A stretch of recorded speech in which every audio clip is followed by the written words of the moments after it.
김동준의 스몰캡 전략으로 이어가 보도록 하겠습니다. 오늘은 신한금융그룹 서울금융센터의 김동준 부장 모시고 이야기 나눠보도록 하겠습니다. 안녕하십니까? 네, 안녕하세요. 네, 부장님 오늘은 어떠한 스몰캡 가지고 오셨습니까? 예, 샘 CNS라는 종목입니다. 광폭 실적 호전주다 이렇게 요약을 할 수가 있겠고요. 24년에 사상 최대 매출을 경신을 했고 D램향, 메모리 중에서 D램 향형으로 매출 고성장이 계속되면서 IT 업계에 대한 실적 불확실성이 있는데 대표적인 실적주로 부각될 전망입니다. 실적에 대한 불안감이 커지고 있는 가운데서도 실적주라고 할 수 있는 샘 CNS 오늘 가지고 오셨습니다. 이 기업 소개라든지 기업 개요 좀 듣고 가도록 하겠습니다. 예, 2007년에 삼성전기에 다층 세라믹 기판 사업부가 있었습니다. 이게 분할돼서 설립을 했고 이거를 모기업인 그러니까 이제 손자회사가 되는데 결국 샘텍이라는 그룹에서 인수를 했습니다. 그래서 우리가 이제 사명이 샘 CNS, CNS는 세라믹 앤드 솔루션이니까 세라믹 사업을 하는구나. 그러면 SEM, 이 샘이 뭐냐? 이제 모기업 샘텍이 될 수가 있겠고 또 한편으로는 삼성전기의 영문 이름이 샘이니까 결론적으로는 삼성전기가 했던 세라믹 기판 사업을 독자적으로 나와서 영위하는 회사다 이렇게 볼 수 있겠습니다. 주력 매출, 핵심 매출은 세라믹 STF라는 겁니다. STF는 스페이스 트랜스포, 번역을 하자면 공간 변형기입니다. 이건 뭐냐면은 웨이퍼 패드하고 그다음에 PCB 패드, 쉽게 얘기하면 이제 반도체 웨이퍼를 성능을 측정을 하는 측정 단계, 테스트 단계에 있는데 여기에 패드 배열이 다르기 때문에 이 패드를 연결해주는, 그래서 테스터 신호를 웨이퍼에 연결해주고 또 핀, 이제 여기 테스터기는 대표적으로 이제 리노공업 같은 핀이 들어가는데 이 핀도 지지해주는 역할을 합니다. 그래서 반도체에 테스트를 하는 프로브 카드라는 데 핵심 부품이고 그러다 보니까 밸류체인은 세라믹 STF, 한국의 3개, 일본의 3개 업체에서 글로벌 6개 정도 업체가 있고 이 제품을 납품을 프로브 카드 업체한테 합니다. 글로벌 탑3가 있고 우리나라의 TSE가 대표적인 업체고 마지막으로 이제 여기는 업체들이 다수가 있겠고요. 마지막으로는 이제 삼성 같은 또 마이크론 같은 엔드 유저 반도체사가 되겠습니다. 네, 샘 CNS가 보니까는 세라믹 STF 이제 사업을 영위하고 있는데 이 업계 안에서의 경쟁력도 궁금합니다. 다른 기업들 대비해서는 어떻게 또 사업을 진행하고 있는지도 궁금하거든요. 예, 우선은 이제 과연 기술력이 어떤 것인가. 자, 이 분야는 작은 분야지만은 삼성전기가 놓치고 싶지 않았을 정도의 사업부처럼 기술력이 대단히 높습니다. 기술력은 대표적으로 쉽게 얘기하면 기판, 가공, 방막, 설계 기술인데 높은 기술 난이도가 필요하다. 그리고 양산화를 해서 납품하고 생산하는데 긴 시간이 걸린다. 이런 점들이 있습니다. 기술력을 한번 깊이 들어가 보니까 이제 세라믹에 파우더를 배치를 하고 이걸 슬러리를 제조하고 시트를 제조하고 또 비아홀을 가공을 하고 마지막까지는 방막까지 형성을 합니다. 작은 제품이지만은 세라믹 층수가 40층까지 그런 패턴이 필요한 거고요. 비아홀은 수백만 정도의 홀을 가공이 필요하고 방막도 5층까지 대단히 기술력이 요구하는 데다. 이런 측면입니다. 자, 이런 기술력 요구 환경 속에서 과연 샘 CNS는 어떤 경쟁력을 갖고 있느냐. 엔드유저인 반도체 업계들은 낮은 저항을 요구하게 됩니다. 그런 가운데 이 회사가 갖고 있는 LTCC, 그러니까 전소성 기반의 제품이 각광을 좀 받고 있는 시장 추세입니다. 지금 선도 일본 업체들은 HDCC라 하죠. 고온소성 제품인데 이로 인해서 소재부터 제품화까지 전 과정을 자체 개발을 했고 그러다 보니까 이런 특성 때문에 고집적화, 고성능화 또 무엇보다도 수율과 납기 측면에서 강점을 갖고 있습니다. 특별하게 24년은 또 의미 있는 해이기도 합니다. 그동안 모태였던 삼성전기에 더부살이를 했었습니다. 이제 5선 공장을 1,100억 정도 투자한 5선 공장을 신설을 해가지고 이쪽으로 이전해서 생산 능력도 연간 2천억 정도로 확보를 했고 또 신제품, 사업 다각화 측면에서도 본격적으로 시작할 수 있는 계기가 될 거다 이런 측면이죠. 제품 사업 다각화 요 부분이 아마 포인트가 될 것 같고요. 이어서 D램의 고성장 부분도 좀 짚고 가도록 하겠습니다. 이게 어떻게 가능한 것일까요?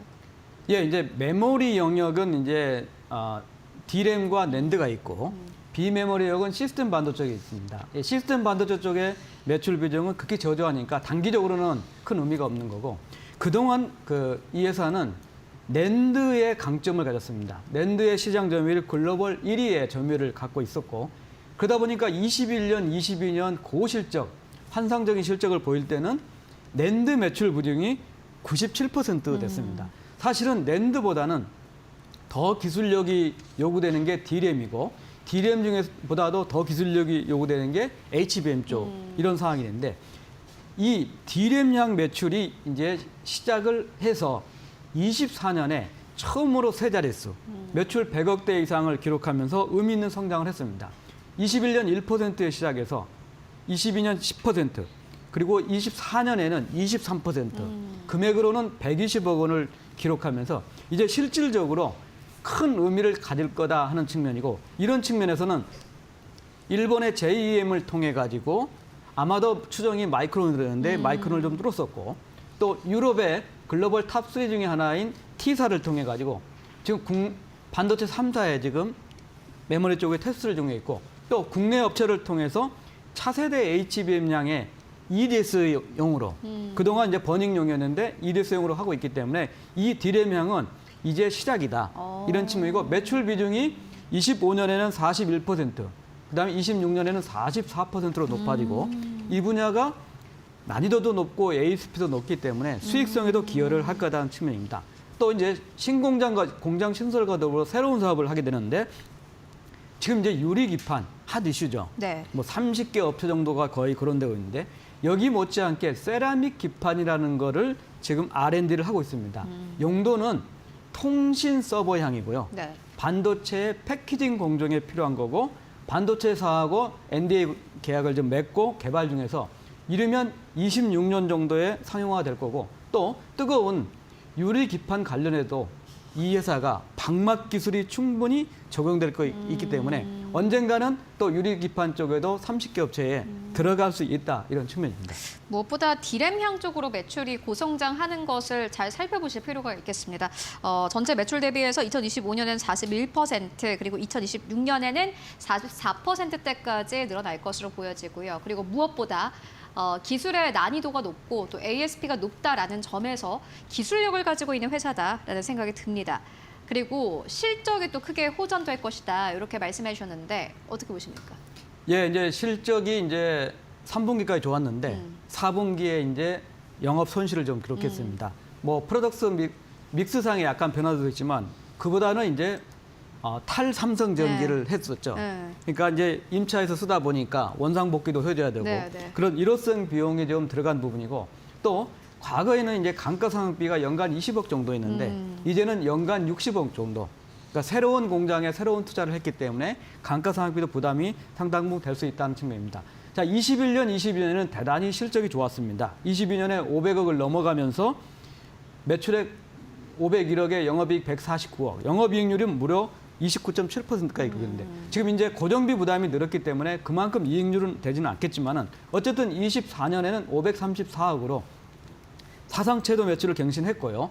4분기에 일회성 비용 때문에 영업 손실이 있지만 52억을 영업이익을 기록했고 금년에는 611억 정도의 105억 정도 영업이익, 영업이익률로는 17% 정도가 예상이 되고 26년에는 718억에 144억, 영업이익률 20%를 이제 향하지 않을까 이런 측면이고 여기에는 이제 랜드가 이제 주춤했다 다시 회복이 되겠지만은 D램이 23년에 30억 매출했던 게 24년에 120억 정도.